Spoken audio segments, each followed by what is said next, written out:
Hello, and welcome to the 7th Annual Local Author Fair. I am Shannon Thompson. I'm the Story Center Program Manager, and I'm here to welcome you tonight and to lead the questions on this panel. Tonight, we will be talking to 4 local authors from Kansas City: Theresa Hupp, Greg Gildersleeve, Sheree Clark, and Cyndi Swall. I will now ask them to go ahead and introduce themselves. Theresa, would you like to go first? Thank you, Shannon, and I'm delighted to be here this evening, and thanks to the Story Center. Good evening, everybody. I am Theresa Hupp, and I have been writing novels for the past 14 years or so since I retired from a corporate career. I've now published 6 novels. 4 of them are about the settlement of the American West, the Oregon Trail and the California Gold Rush, and people settling in Oregon after that. The novel that I'm highlighting tonight is My Hopes Secured. Let me see, there, I got it in the screen. And it is my most recent historical novel. It is the 4th in the series, and one of the main characters in that book is Zeke Pershing. And I wrote about Zeke because he had been jilted in one of my earlier books, and I felt bad about that. So I gave him his own book. And the other character in that novel is Hannah Bramwell. And Hannah became one of my favorite characters. She was new in this book, My Hope Secured. And well, let's just say Hannah has a backbone that's so starchy, she probably did not need her corsets. But anyway, I really enjoyed writing about them. So those are my historical novels, all about the settlement of the American West. And I've also written 2 corporate thrillers under a pseudonym that I will not be talking about tonight. But if you're interested, contact me through Facebook or my website, and I'd be happy to send you the information. Thank you. And we did put Theresa's website in the chat below. So for more information on her, I encourage you to go to her website. Next, we'll be talking to Greg Gildersleeve. Hi, my name is Greg Gildersleeve, which you were just told. So I have, pardon me if I cough, it's that time of the year when the weather changes and things happen. In my day-to-day job, I teach writing at a university, and writing has become just such an important part of my life over the years. It's hard to say when it began and how this whole evolution started, but I will tell you that the book that I am actually have written 3 books. I suppose the one I'm promoting tonight is called The Secret Club, and we can't have to get this into the thing here. This is book 2 in a series called the Power Club series, and the basic premise is this. It takes place in a world that is similar to ours, but there are some differences. Some kids develop powers. Some kids can play the piano. Some kids do hook shots. Some kids teleport, fly, create darkness. It just happens. Well, my main character, Damon, is 13 in the first book, which was called the Power Club, and he joins a club called the Power Club. Initially, they just hang out together and figure out how to work their powers. He creates darkness. He's in a club with a guy who teleports, a girl who sees the future, a girl who flies, a girl with super speed, and a boy who grows to giant size. So they're just hanging out, and then a riot happens, and they jump into action and stop the riot and learn, oh, hey, we can really do some good with our powers. We can really be heroes. So that becomes Damon's goal. Well, things don't quite work out the way he hopes. And the second club, everything sort of the Secret Club, everything sort of changes. He has to start over at a new school. A couple of former members of the Power Club start a new club without him. And an old enemy of his returns and tries to create a war between the so-called powered people and the so-called ords, or ordinary people. So Damon learns about this in advance from the girl who sees the future, and he has to start a new club with kids he barely knows, including a werewolf, by the way, to try to stop this war before it happens. The third book that I wrote was The False Alarm, and it's about the girl who sees the future, Denise, and this is how she learned she had a power and didn't want it. Okay, so that's my little mini bio. Thank you. Well, we also put his website in the chat below, so I encourage you all to go to his website. Next is Sheree Clark. They will be introducing themselves now. Hi, everyone. My name is Sheree. I write as C.L. Clark. I'm a science fiction fantasy writer, short stories, as well as my debut novel, The Unbroken, which will be coming out in March 2021. So I do not have any fancy copies to hold up for you yet, but I have an amazing cover. So if you guys want to go to my website, you can see it. It's, if I do say so myself. The novel that I wrote is, well, I'll just tell you about two of the characters. One is a soldier who was stolen and raised as a child and raised from childhood to kill and die for a colonial empire, and her only loyalty is to her fellow soldiers until she has to go and soldier in her homeland. And then there's a princess who is still working on getting her throne. Right now, she's got an uncle on it who is not really interested in sharing. And so between the two of them, they get involved in opposite sides, sometimes the same side, of a revolution in the colonies of this empire. And so together they are haggling, and there are definitely some battles.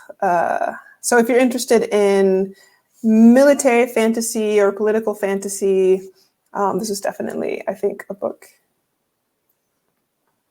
good book. Thank you, Sheree. Oh, I'm sorry, are we not done? I was just going to say, and you can see more on my website as well. Great. Well, Sheree's website is in the chat below. I apologize again for interrupting. We will be asking Cyndi to go ahead and introduce herself. Fantastic. Thank you, Shannon. I am Cyndi Swall. My book is a little bit different than what we've talked about earlier this evening. I'm a professional coach, a speaker, and I'm known by my tribe as the Bliss Mentor. And so a lot of my work is really around just creating higher levels of joy and happiness in your life. But it's not like the silver lining kind of thing, or I'm not blowing smoke up your pantaloons. It's really about understanding that I've learned that really happy people live not in a constant state of Zen, right? And that they're through the whole human experience, the good, the bad, and the ugly. And I really thought about, this is actually my first book. And I thought, it was originally scheduled to launch and do my book tour starting in March. And of course, that's when everything shut down. And I originally was going to wait until after the pandemic, but I came to realize that the tools that are in this book are more relevant now than they have ever been in the history of the world, I think, as it relates to, just creating some level of bliss and happiness in your life. And so I went ahead and launched it. And I originally launched this book as kind of a calling card, just to introduce myself and to get more like speaking engagements and that sort of thing. But it really has turned into a love story for me. So it's just making sure that what I'm providing during this period of time where I can't really bring people together, because my whole business model was about bringing groups together, that it's a way that I can provide some support for women in general, even though I've been told by men that the tools are pretty cross gender, but an opportunity to be able to do the work that I do without being able to bring people together. So I've had a lot of fun with it. And I have it behind me here, but here's the actual book if you want to see it a little closer up. It's called Bliss in the Wild, and it's more of a self-coaching workbook, if you will. So it's kind of like, there are entertaining stories as well, but it's more about, here's a little bit about this. You stop, you work through the tools, and you kind of at your own pace. So anyway, it's fun, it's light, it's useful, and hopefully will help you find your joy. That was wonderful. Thank you, Cyndi. I know you all touched on this a little bit while giving your introductions, but I thought we could talk about what inspired you to write your latest piece. Let's start with Theresa. I told you a little bit about the book in particular and why I wrote about Zeke, but I thought I'd talk a little bit about why I wrote the whole Oregon series. And there's basically two reasons. One is I grew up out at the far end of the Oregon Trail. It was actually in Washington State. But part of what I grew up with was the whole lore of the West and the Whitman mission and Sacagawea and what happened with the people who came out to Oregon and well, the whole Pacific Northwest. And the other reason is that I found out that my ancestors went out to Oregon in a wagon train in 1848. Those were my mother's ancestors. The family stayed in Oregon. My mother was a fifth generation Oregonian. And again, it's just always impressed me the courage that the pioneers had of leaving their settled homes in the East and traveling in the hopes of a better place for their family, but not knowing what they were going to find. And so that I wanted to write about it, and I love doing the research. And I started, my first novel was in 1847, and my next one will be in 1864. And a lot happened in Oregon and California in those years, and I've got to learn about it. So that's been a lot of fun for me. I love that generational history. That is so interesting, Theresa. Thank you for sharing. Greg, why don't you tell us a little bit about what inspired you to write your latest piece? Well, I grew up in St. Joseph, Missouri, in a neighborhood with a bunch of other kids. And I'm old enough that when we were kids, there was a Superman cartoon on the air, and it had the Justice League with Hawkman and Green Lantern and the Flash and the Atom and all those wonderful characters. So what we did in our spare time was we pretended we were those characters. And that never left me. They grew up. They went on to cars and more important things. And, I always loved the idea of superheroes. I collected comic books well into my 40s. Eventually, I don't want to say I outgrew them, but eventually I just sort of moved into other interests. But the whole idea of having powers, having the ability to do something really, really unusual, strange, has always stayed with me. And I love the idea of kids having powers, and because to me, it's kind of like a metaphor of this whole of going through adolescence yourself, where everything around you is changing, you're changing, and you don't know quite what to make of it. Your parents don't know what to make of you. Everything is just sort of different, and how do you cope with that? I've always seen powers as being kind of a metaphor for the real things that we can do. Every kid has a talent to do something, but we're often taught, oh, don't do that because that's silly, or you won't make a living at it, or whatever. But in a way, I'm trying to say, okay, be who you are. That is fantastic. I've never thought of it that way before, that metaphor, but I definitely see it that way now. Thank you for sharing. Sheree, how about you tell us about what has inspired you to write your latest piece?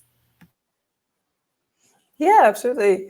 So The Unbroken, it's been a long time coming. I think I started it in 2012. And it was inspired by a couple classes I was taking that year in university. And it was my Francophone African Lit class, which was, we studied a lot of books from North Africa and different areas of the world that France had colonized. And I was also taking at the time a literary theory class that was talking about post-colonial literary theory. And that kind of combined, just the information combined with another question that I'd been sort of mulling over as I was reading fantasy books. I've always liked reading fantasy and pretending to write fantasy when I was a kid, like, make believe and stuff like that. But one of the things I always really wanted was to have more like girls with swords. Like, yeah, I want them to fight and beat people up and stuff like that. And as I got older, I started asking like why there weren't as many women in fantasy, especially ones who got to be the warrior type. And that boiled down more to wanting to write about violent women in fantasy, because I think that women have a lot of reason to be angry in the real world. And I think that translates pretty well into fantasy as well. And so I wondered what circumstances women might be allowed to be as violent as men, instead of just only being violent in like protection of children, which is what I found mostly in my research. And so it all came together in this angry novel about what colonialism does or has done to the cultures and the people who end up conquered in so many of the traditional fantasy narratives. That is so neat. I love how your research came into play in your education and all the years you spent working on your book. Thank you for sharing. And Cyndi, how about you tell us about what inspired your latest piece? You bet. First of all, I didn't know I was writing a book. I thought I was doing a blog for a while. So that's kind of how it started. But I love what Sheree said, because around that empowering women piece, a couple of things came into play for me. The first one was before I was doing personal success coaching, I was entirely an executive coach. So I did leadership development. And I realized that I was much less interested in making people better leaders than I was in making my leaders happier people. Because I realized that the leaders I was working with who had good work-life integration, who actually made decisions based on their values, who treated people the way they wanted to be treated, they were just better leaders. And they were a heck of a lot more fun to work with. But the bigger issue for me was that every time I worked with women in any kind of setting, and I work with women in homeless shelters, and I work with women who are CEOs of Fortune 100 companies, and there's something that's just been pervasive over time, is that women tend to be this whole, no matter how accomplished they are, that I'll be okay if I can fix whatever this thing is. Like, we are somehow inherently broken, and once we fix that thing, then we're going to be okay. And so I really started putting some energy into taking a look at what are the things that are coming up with women, and where is this narrative coming from? And so that's really kind of what drove me to be able to say this tagline for Bliss in the Wild is the intentional woman's guide to creating everyday joy. So it's not just about, how to, rainbows and unicorns and butterflies. It's how to find goodness in whatever hell or monotony you're going through in your life. So that really is what drove it for me. So and it still drives me as a coach. Wow, that's very powerful. You all had very powerful answers, and I really appreciate you all sharing. I thought for those who are doing NaNoWriMo this month, which is National Novel Writing Month, they are writing their novels. So I thought we could talk a little bit about y'all's writing process. Theresa, do you want to tell us about what your writing process is like? Shannon, when I first saw this question, I just laughed and I said, "What process?" But then I did get to thinking about it. And because I write historical fiction, the first thing I have to do is do a lot of research.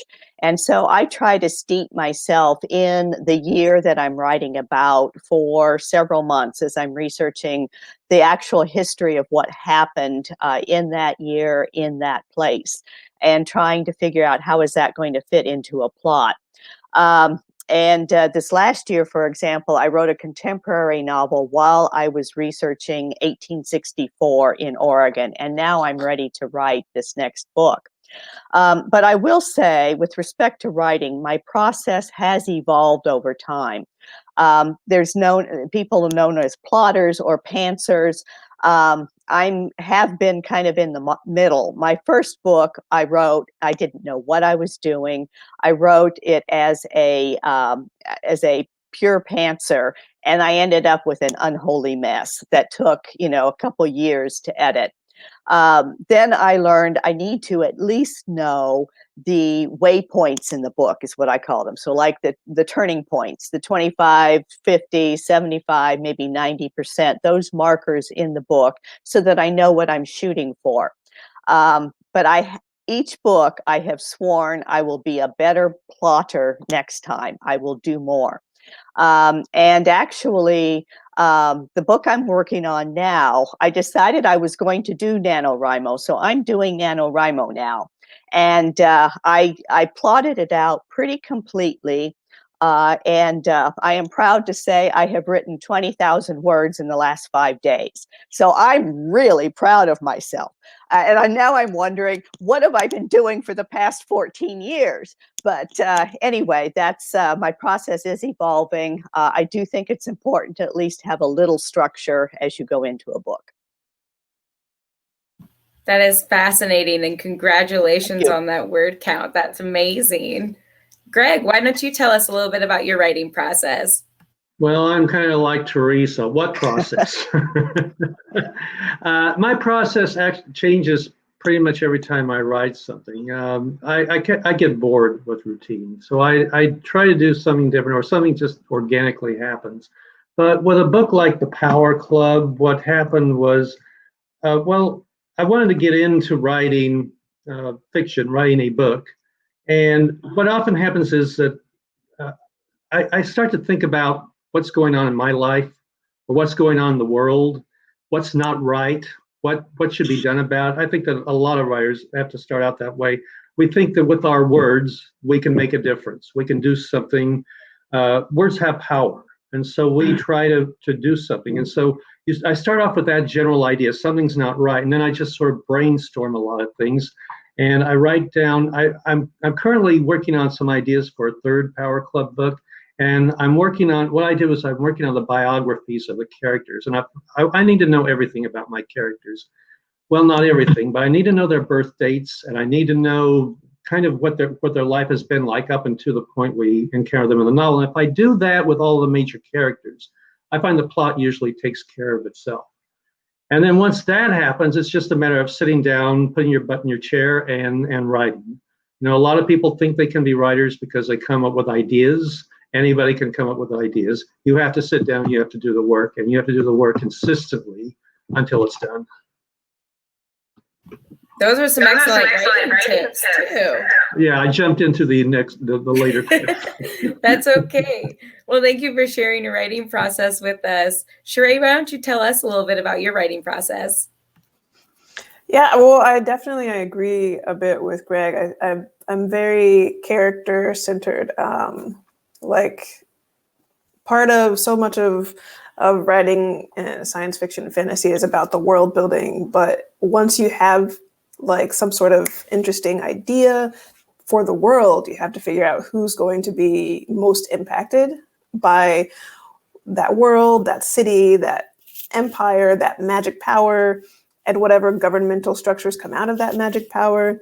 As cool as the magic is, the book is only going to be as interesting as the character who has to interact with that world. So I do a lot of brainstorming on the characters, some sort of character, like, you know, the kind of like, what is their deepest, darkest secret, and who would they tell this secret? Like one person, and that kind of thing. But in general, I'm a bit of a planner now because I also have done some pantsing in my past and ended up with something that was unholy mess, I think. Is that what you said, Theresa? That's what I called it. Yeah. Actually, The Unbroken, I did a big chunk, like half of it at the time, during that 2012 NaNoWriMo. So The Unbroken is sort of a nano novel. But I learned from that mistake. And right now I'm working on book 2 in the series, and I have outlined it. There's this book called Story Engineering by Larry Brooks. And I really like the way he talked about dividing the book into 4 acts. Kind of, again, like Theresa said, like I like to know the 25%, 50%, 75%, and then like that end mark. And once I know those kind of like 3 or 4 tent poles, I can take those characters that I built and just see how they're going to get to all of these points. And typically, before I do the first draft, I will write down these note cards of all these scenes. I can tell you right now from this book 2, as I've gone through this process, that half of those note cards have been thrown out anyway. But I've made new cards to go in their place, and I probably will throw some of those out too.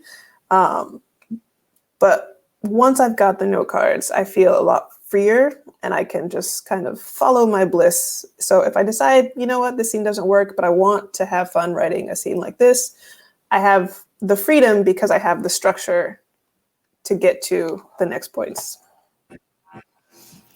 That is so fun. I was going to put a comment up really now.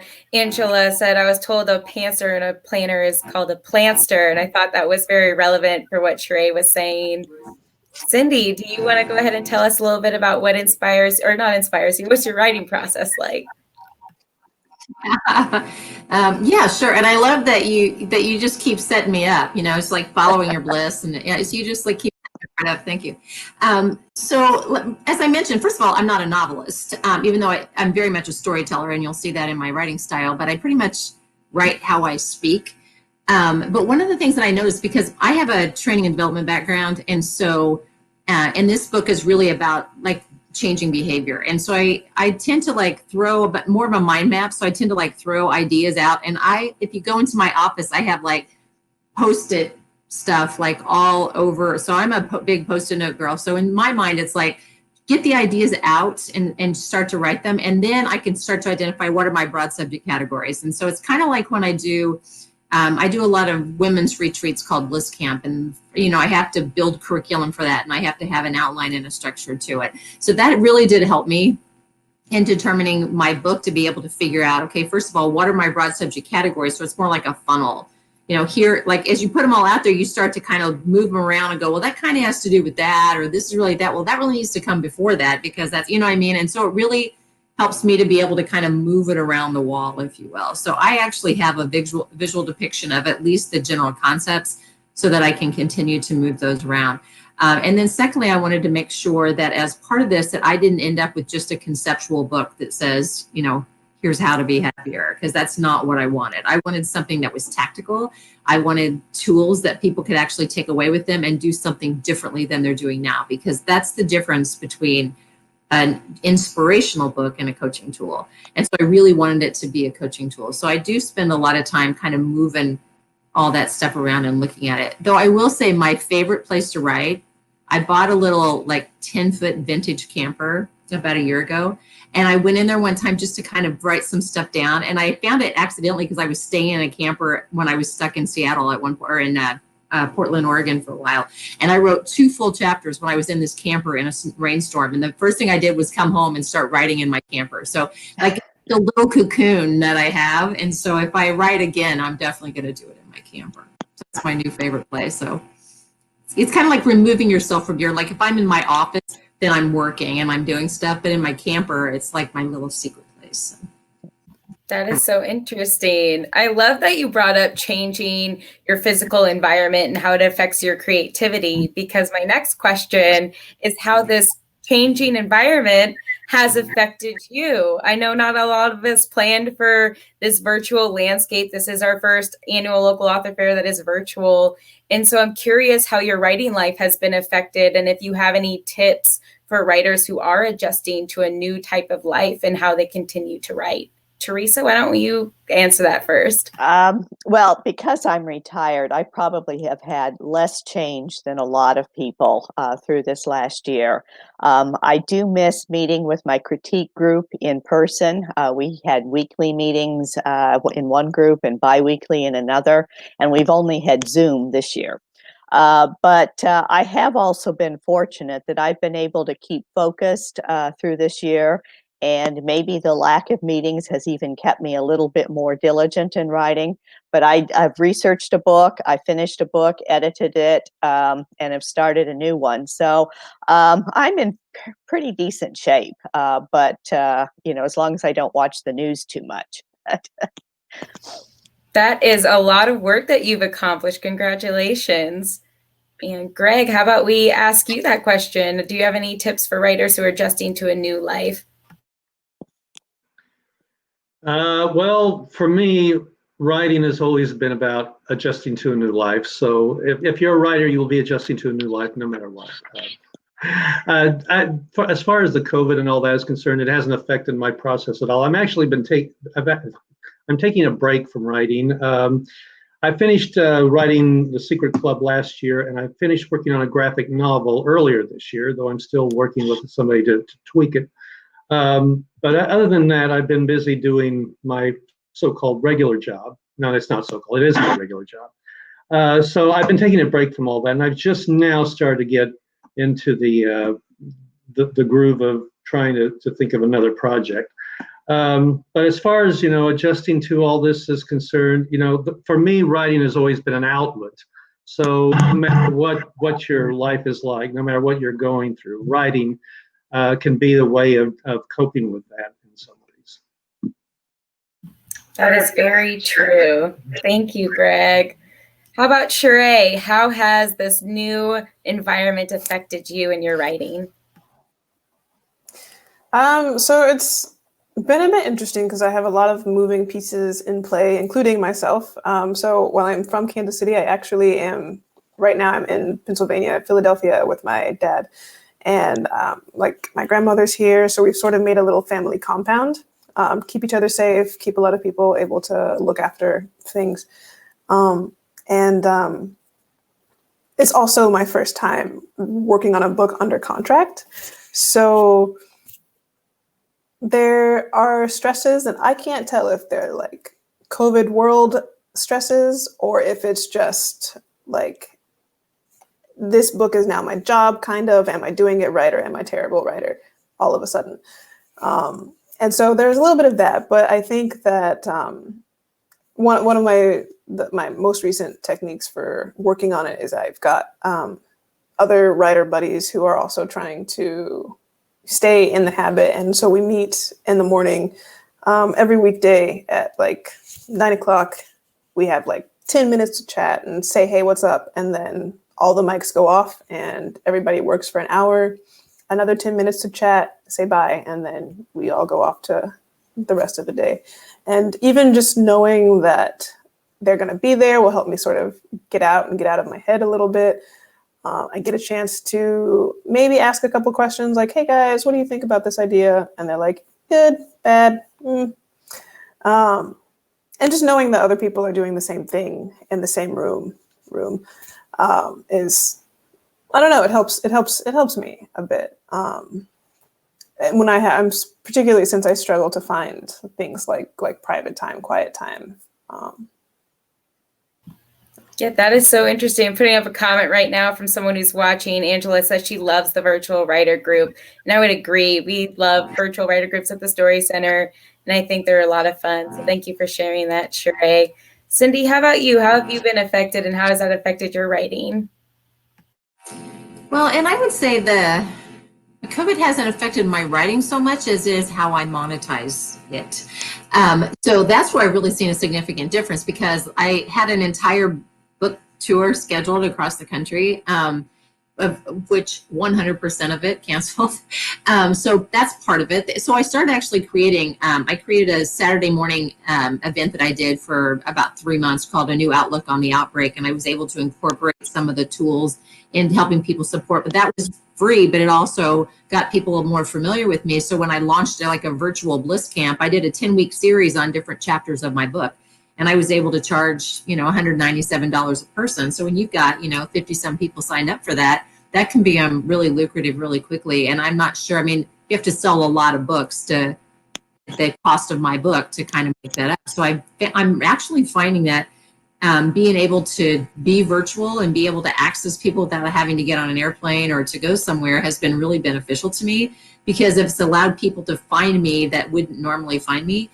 And it allows me to get my concepts out there in ways that, it's like, how often does someone read your book that they actually get to, dialogue with you about it and ask you questions about it and get clarification and things like that. So it's actually been a really positive thing for me. While I was really sad to not be able to do an actual, big launch like I wanted to do, I really do feel like the ability to be able to make money on the book without necessarily putting a book in somebody's hand has been really, that I probably wouldn't have gone there had I not been forced to do that, to be perfectly honest. But it has been really beneficial. So finding new ways to sell my book. And now people are asking for the book and they're ordering it after they've had a chance to work with me, or I'm actually getting coaching clients from it. So it's not been bad for me, honestly, from the book perspective.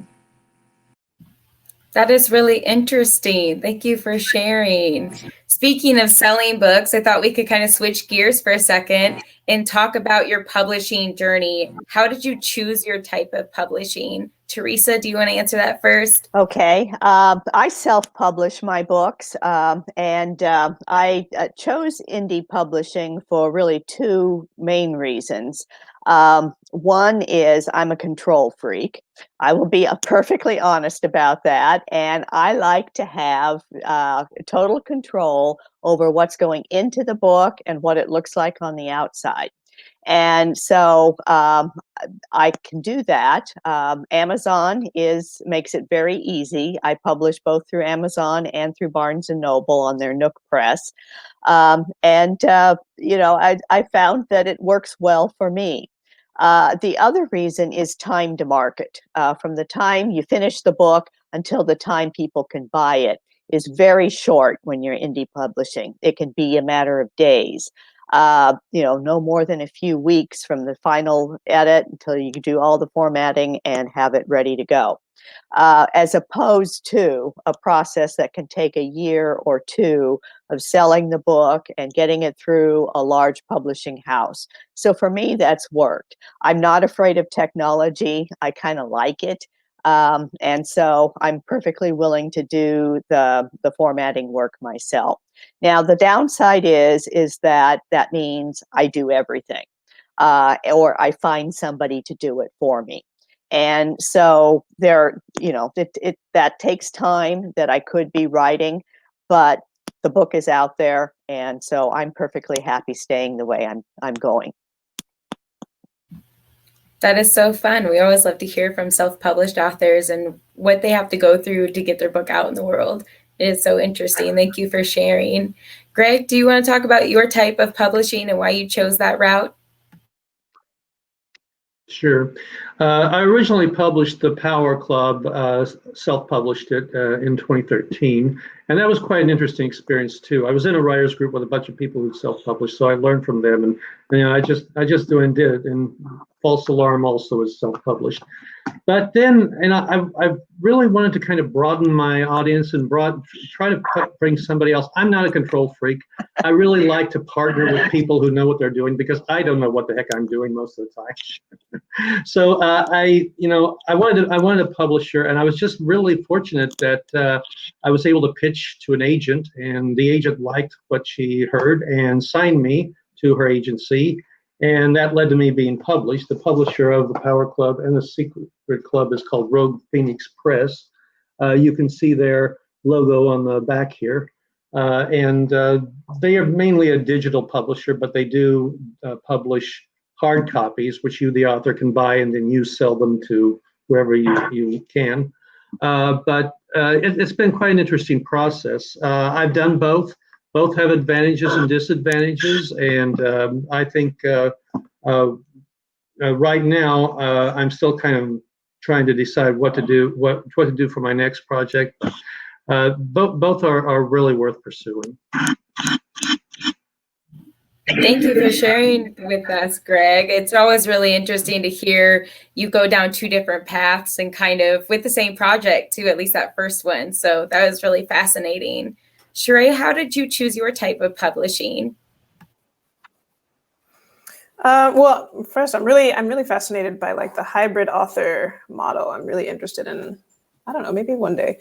But for now, I am like trad pub, traditional publishing, and for a couple reasons, including some of the cons of self-publishing. Like I am a bit nervous about doing all of these things by myself, and I don't have the money for like hiring out to other people, and I do not think that I would be able to make a pleasing package, so to speak, for my book. And so I ended up signing with Orbit, which was one of my favorite publishing houses when I was a kid, and so it was always kind of one of my dreams to hit either them or, I don't know, like Tor. They're a couple of the big ones for science fiction and fantasy. And so it was kind of a dream come true, but they also have just like resources Like I ended up getting one of my favorite artists to do my cover. I did not have any control over that. So it was really just the luck of the draw that my editor and the cover designer already had him in mind, because it could have gone a completely different way. So that's one of the pluses, and that's partly why I chose it, because I could never have afforded him in my life. But they got whatever. And there's also always the hope that I can like JK rolling it to richness somehow. I'm not there yet, but yeah, I think, there is the big con of like time to publishing though. I think when I first started looking for agents was like 2017. The book won't come out until 2021. So it was a long haul, and I definitely thought about scrapping the whole plan somewhere in the middle of that. So. Wow, that's really interesting. It's wonderful to see your dreams come full circle with that cover artist. Thank you for sharing. Cyndi, why don't you tell us about your publishing journey? You bet. And I'm in the same writers group as Greg, actually. So we have a lot of the same resources. I'll mention my personal mentor. Her name was Rachel Ellen, and you can hire her to help you, by the way. And let me just say, I chose to self-publish for this first time because I've just heard that's a good idea, for a lot of reasons. First of all, by the time I did my first run, I found some things I wanted to change already. So I went in, I found a couple of typos. Even though it went through edit, I did hire a professional editor, and she did an amazing job. But stuff just gets through. So I was able to go in and change it without having to go through a process for doing that. And that was really helpful. I will say, if you choose to self-publish and you've never done it before, you got to find somebody who's done it before, because there are so many nuances of that process. It is not even funny. And you were talking about, Theresa, the technology piece of, just like the spacing on your pages, and and then going into the KDP sites and working through all the stuff. Amazon does all the pieces are there for you, and there are a ton of moving parts. So I think as a first-time author, I would have never been able to do it if I hadn't had Rachel there with me to say, do this, then do that, then do that. Because by the time we get done, I'm like, are you kidding me? It was a really big process. Now that I get it, and I would do it again. But as far as my illustrator, though, I will say I just went out to like an Illustrator site where they have like a lot of like young people who were just trying to kind of find their way out there. I knew stylistically what I wanted. And so I found this gal who's like a British art teacher who was teaching art in Thailand. And she was amazing. And she did like I have a graphic in every chapter that she did for me for like $30, a picture, which was fantastic, which, actually drawn art.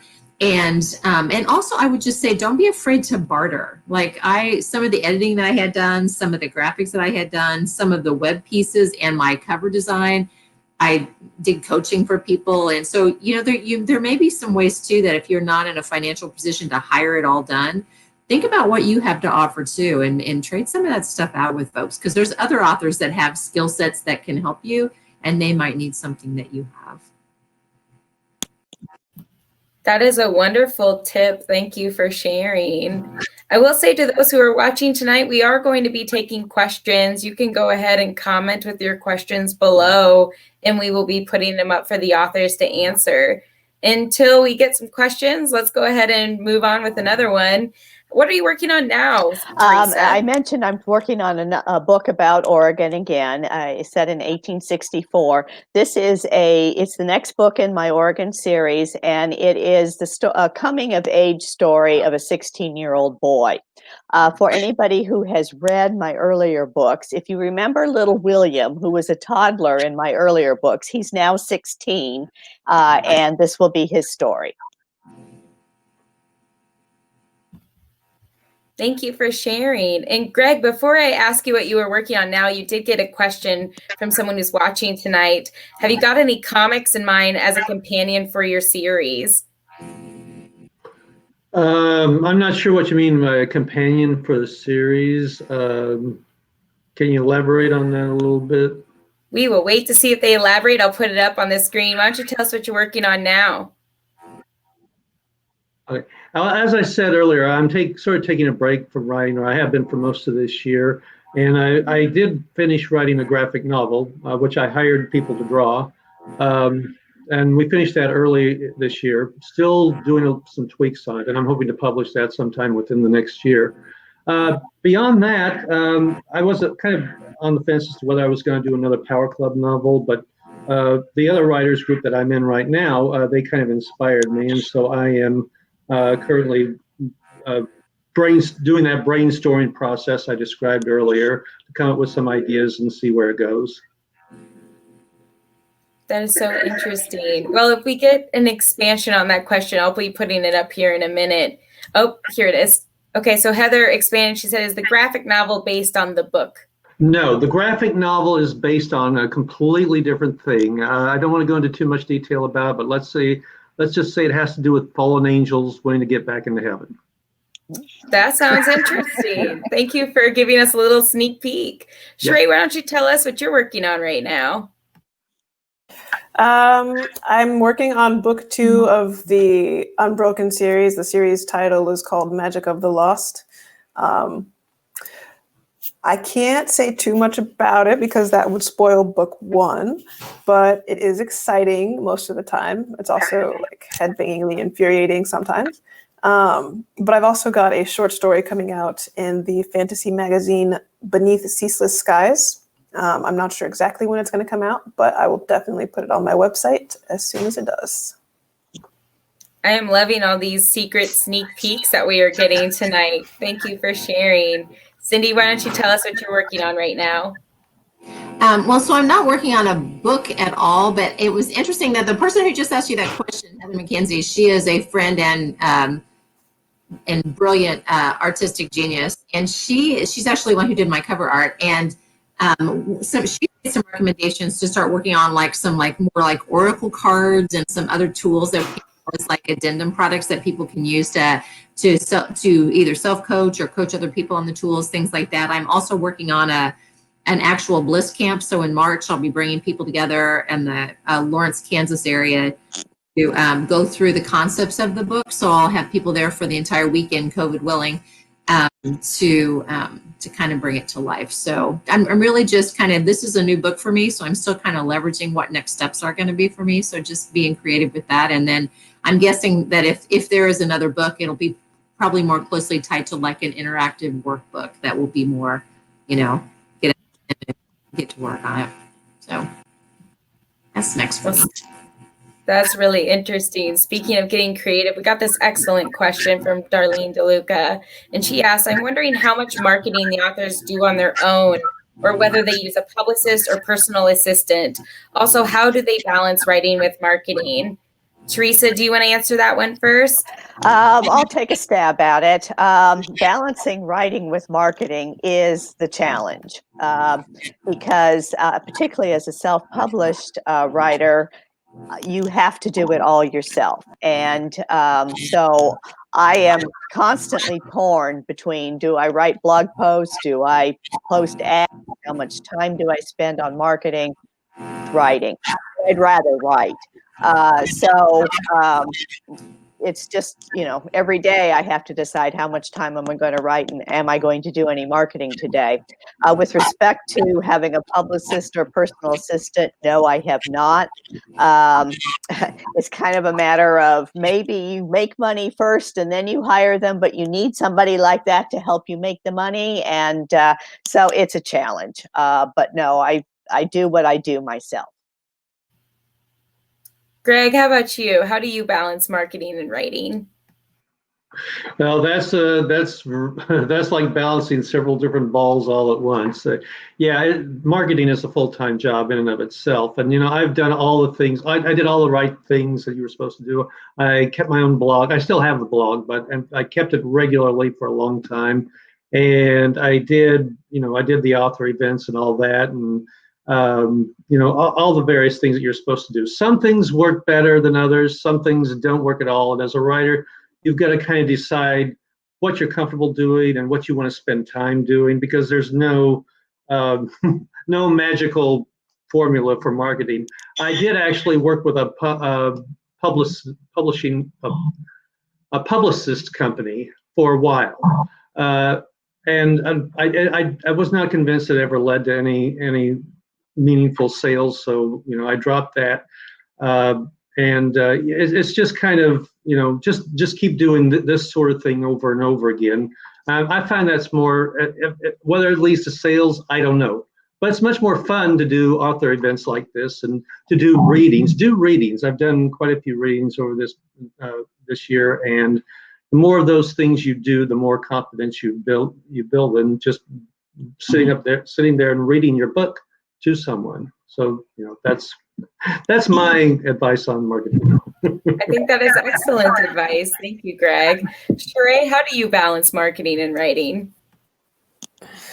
So coming from a trad pub background, traditional side, I think that I am still, it's a bit closer to self-publishing than people may realize. Because yes, Orbit does have a publicist in-house. So I assume technically I have a publicist to answer that part of the question. I'm a little bit too far out for us to have a strong relationship. That'll probably be in the next couple months. But it's actually written into my contract that I have to promote and market the book myself, in particular on any social media that I have. So Instagram, Twitter is my primary space. And so one of the things that's been most useful for me, my biggest strategy there, is to find other people who like the same books I do. Like I have a strong network of other, I call them friends. My dad actually makes fun of me because he's like, is that a real friend or just somebody you saw on Twitter one time? I was like, it doesn't matter. We're all friends. And so I feel pretty keyed in to the market that my book will most appeal to. And so I can do, I think, a fair amount of progress as far as telling people about my book with a small amount of work, like the right kind of tweet. We'll find the right kind of people. I don't know, it's maybe not be the most appropriate thing, but there is a tweet that I had that went mini viral, along with other writers or other readers who read a certain kind of book. And I know that I got a lot of potential readers because I went and checked my little author portal on Amazon, and the pre-orders numbers went way, way up. But it was only on that day. I shot from 1 millionth to 100,000, which was a pretty decent jump. And then of course it went right back down. But yeah, so knowing who you want to be selling to instead of trying to sell to everyone. And then also just making proper friends with other people, other readers, and potentially other writers. Because I am friends with other writers who could potentially share stuff for me or talk about it or blurb my book later. Other writers who do write similar books, like Tasha Suri is a writer that I really love. And we happen to write books about queer women, angry women with knives and swords and politics in colonial environments sometimes. And she has a much larger audience than I do. And so if she retweets something that I talk about, then I get a little extra kickback from her followers. And yeah, I think, and also just with book bloggers, I don't know if there's any science behind how much of an increase you get from having book bloggers talk about or book influencers or whatever, talk about your book, but it just makes it more enjoyable to have a book out in the world, knowing that there are at least a couple people who are talking about your book and you can talk back with them and maybe do interviews for them. Blog touring is a big thing that's happening right now in COVID times, since we can't all go into little bookstores. So I love that you bring up the art of connection. That is so true and very valuable. Cyndi, do you want to talk about how you handle your marketing versus your writing? Yeah, like I don't really see them as distinctly different from one another. To me, they're one and the same. And maybe it's because I'm not a novelist, but to me, when I'm on social media or whatever, I'm still writing, right? And so in my mind, I'm just writing in a different venue. And so I feel like most of the marketing that I do is really just about being able to share some of the tips and techniques and things like that in whatever format I happen to be in. It's definitely a connection game. I think because I'm maybe a quantum, extrovert. I like being around with people. So I love, and maybe this is a connection piece. I like being out there and find out what people are talking about, and people are asking me questions, and I'm able to share those things. So I do a lot of videos. I get on other people's podcasts that aren't even necessarily looking for an author. They're just talking about like women's issues or whatever. And they're like, or how do you handle. So I do think that a lot of the marketing that I do is not so much me out trying to sell my book. It's just me being out there and available to people when they have questions or need something or whatever. So I think for me, the marketing piece of it is not necessarily, I've done the, try to go out and get speaking engagements and things like that. But right now with it not being an option, I think people just need to see you and hear from you and know what you do. And we've got to me, the mechanisms on social media now, whether it's, Twitter, or Instagram, or Facebook, or whatever it is, creates this network of folks who just want to talk about what you want to talk about. And so it really is just kind of finding like-minded people who want to hang out and talk about your stuff, and you talk about theirs. And there's a lot of women out there who are talking about my book and doing that for me only because they've had an interaction with me and we've gotten to be friends or whatever, or I've helped them with something. But so I do think it's really just being seen. That is so interesting. Thank you. I think we have a really excellent question that I thought would be really good to end the night with. And it's from Lori Hampton, who asked, I'd be interested in how our authors measure success. As an author myself, I think fear of failure is part of what keeps us from moving forward. And I think that this question has a lot of heart in it. And I would like to hear what you all think. How do you measure your success? Theresa, do you want to go first? Well, we didn't get to prepare for this one, but measuring success. I think the first measure is actually getting published. However you choose to do, well, first completing the manuscript and just knowing that you have actually done what you said you wanted to do. I was in a program one time where we were supposed to define some of our goals, and I said, I will write a book before I die. And that's when I realized I have to retire and go do this. So I did it. I wrote a book. All right, so that's goal number one. Then it's get it published. Okay, I can do that. Then it's write the next book. And so success builds on itself. Each little step takes you another place along your way. Now, my goal is that I will have 10 books published by the time I'm 70. So I've got 6 done. I've got 5 more years to do the next 4. Okay, can I do that? So that's now how I will be measuring success. That is a lovely answer. Thank you, Theresa. Greg, how do you measure success? That is a very good question. And ask me again in 10 years. No.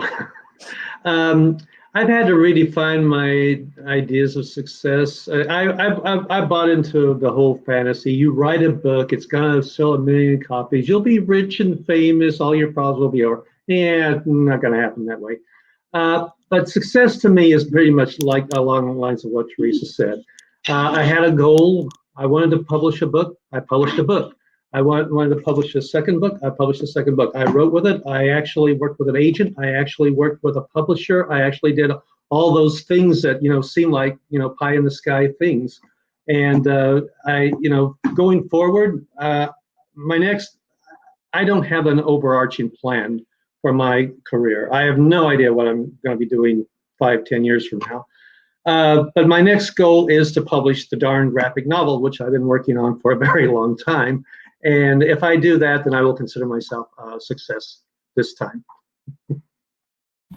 That is an excellent goal. Thank you. Sheree, do you want to talk about what you consider success? Yeah, I think in terms of this question and the fear behind it, I think, yes, you should define what it is to fail to you, because I think that for me, if I am still writing, and as long as I don't stop writing while I want to write, so that is to say, give up as opposed to stopping because I need to rest or because I've decided that I no longer want to, that's where failure comes in. But I prefer to write towards something, and it can be really hard when the goalposts do move. We achieve something and then become potentially dissatisfied or always striving to find this next elusive apple. It can be a bit different than achieving a goal and then making a new goal. And I think it's very important to know the difference between the two, like which one you're doing.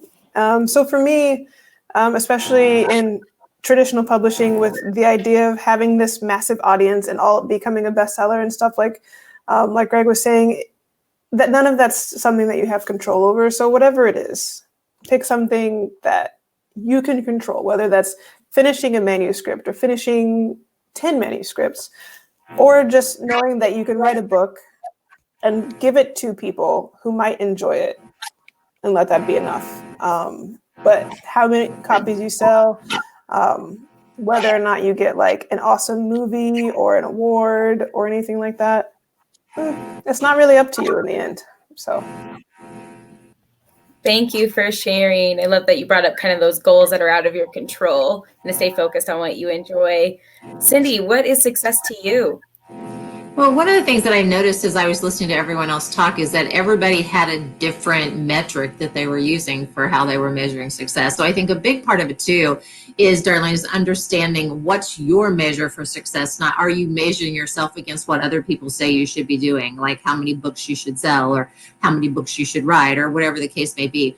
For me, I originally thought it had to do with whether or not the book itself was a success. And I feel like I've been fortunate in that regard. But I think the thing that I find truly that serves my soul as it relates to success is when a woman comes up to me or I get a note from someone saying, wow, you know, something you said really talked me off the ledge. Or, you know what, for the first time, I feel like I'm not alone, you know, or like, so is the purpose of the book in the first place is that women will come to me and say, the intent that you put behind it was really helpful to me or really made me feel better about what was going on in my life. And I think in my mind, if this is the self-coaching workbook and they're doing something different, they've changed behavior as a result of my book, that's a success for me. I think that's an excellent answer. I was seeing a lot of nodding among all of us. So thank you for sharing those words. I did want to thank all of our authors tonight for coming to our 7th annual local author fair. Thank you, Theresa Hupp, Greg Gildersleeve, Sheree Clark, and Cyndi Swall for coming and speaking with me tonight. It is always excellent to talk with writers, especially during NaNoWriMo, about their stories and how they're sharing those stories with the world. I also want to thank the Kauffman Foundation for allowing this program to take place and funding the Story Center. It means a lot to us, and I have put a virtual survey in the comments below. This survey helps us stay funded by the Kauffman Foundation and just lets them know what we're doing and how much this conversation meant to everybody. Thank you for watching, and we will see you next time. We have more local author fair programs coming up on Saturday, November 21st, and you can check out those authors and all the authors tonight's websites on that page, which is also in the comments below. Thank you again.